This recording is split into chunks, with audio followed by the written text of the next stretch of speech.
This morning, so after the Queen, but before the rest of the Cabinet. And then the Prime Minister set it out. Before the rest of the country, not before the rest of the Cabinet? Or did you learn before the rest of the Cabinet? I learned before the rest of the Cabinet. Okay. And then she set it out formally to us all at Cabinet, and then the rest of the country. Right. And was there any dissent or debate in Cabinet, or was it just a fait accompli? We're going to have an election, that's that? It's the Prime Minister's decision, isn't it, whether to call a general election? Well, no, because we had the Fixed Term And Parliament indeed, Act, which it's is her decision to call the general election, but it is up to the MPs tomorrow to decide whether that should go through or not, and we need two-thirds then. But actually, the answer to your question is no, there was no dissent. A lot of people were surprised as well, but she had the unanimous support of Cabinet members. What would you say to those members of the public, and they may be a minority, who say, we have voted, you know, in a referendum last year, an election the year before, you've got a majority, just get on with it. It's not up to don't come back to us for another say. You should be just getting on with it. Well, I would urge them to listen to the statement that the Prime Minister made and perhaps to the arguments the rest of us are now setting out. I mean, she's very clear about why she's called this. The fact is, if we can have a strong negotiating hand as we go into this incredibly important EU negotiation, it will improve her opportunity to get a good deal for the UK. But this is a matter of trust, isn't it? She repeated time after time, there will not be a general election. She could have said, read my lips, but she didn't. But she was in no doubt. She must have anticipated we were going to have a negotiation with the EU. She must have anticipated there would be, you know, the odd bit of dissent in the House of Lords. Listen, it's a perfectly fair point to make, but the fact is the Prime Minister did address that argument. She did say, I've come to this reluctantly, and these are the reasons why. She hasn't been coy about hiding behind that. How can we trust her on other things that she said? If she's so willing to change her mind on things on which she has been so decisive and so determined, and then she'll just pop up and say, OK, here are the new arguments. How could we trust her on, say, the pledge to reduce, which she has repeated recently, the pledge to reduce immigration to tens of thousands? Well, I would say listen to the arguments. You know, she has addressed this. She has taken head-on that criticism in the speech that she made earlier today, and we'll be hearing more about it today. It's not about the polls. It is about the fact that we're now entering into this negotiation. There is no better time, really, to make sure that the Prime Minister has a strong hand than now.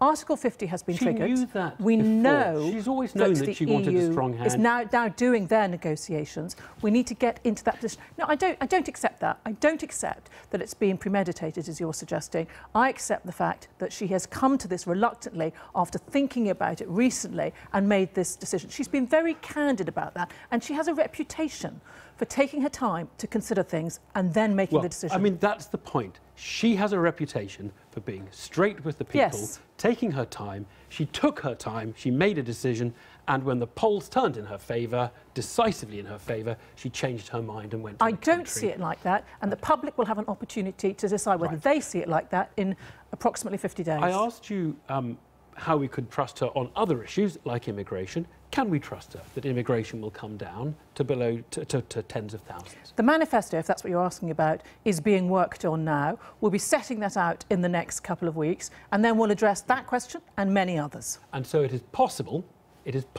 that the 10,000 pledge will not be in the manifesto. I can't give you any more confirmation. Then it must be possible that it's not, right? Well, it's really very hard for me to give an answer. No, but I mean, it was reiterated on 2nd of April when she was in India. That's fine. You're now saying it's not. It is possible that that won't be in the manifesto. I'm not prepared to tell you what's going to be in the manifesto in 2 weeks' time. When it's out, I hope I have an opportunity for further debate to be analysed on it. The real reason many Tory analysts are suggesting that she called an election is not the polls, as you've argued. It is that she wants a bigger majority because she's scared of the Brexiteers in her own party rebelling.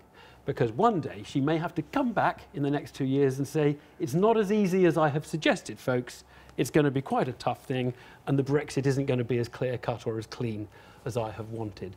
Do you think that's why she has done it? There are many people trying to rationalise what happened today, which did come as a surprise to many of us. I can't give you a yes or no to that answer because people are throwing up all sorts of different theories about it. But what I can say is it certainly gives her an opportunity, if she gets what we hope she'll get, but we're not complacent, a good majority, the opportunity to arrive at potential compromises within the EU, potential lines that she can set, but there will still be plenty of opportunity to debate this within the House of Commons. But this is so interesting because you are actually, in a way, your language, very interestingly, is confirming some of the suspicions that people have voiced, which is she is paving the way to get a bigger majority, which will make it easier for her to deliver a slightly softer Brexit than she has hitherto suggested. Well, I think you're jumping too far on that because I just don't think we know yet what sort of Brexit we're going to end up with because the negotiations she's told us what she's told us what she wants. She has told us what she wants. And she's going to get what she wants. She's told us that she can. Well, we hope so, but those negotiations haven't even begun yet. But the point is, but you're entertaining the idea that it could be a slightly softer Brexit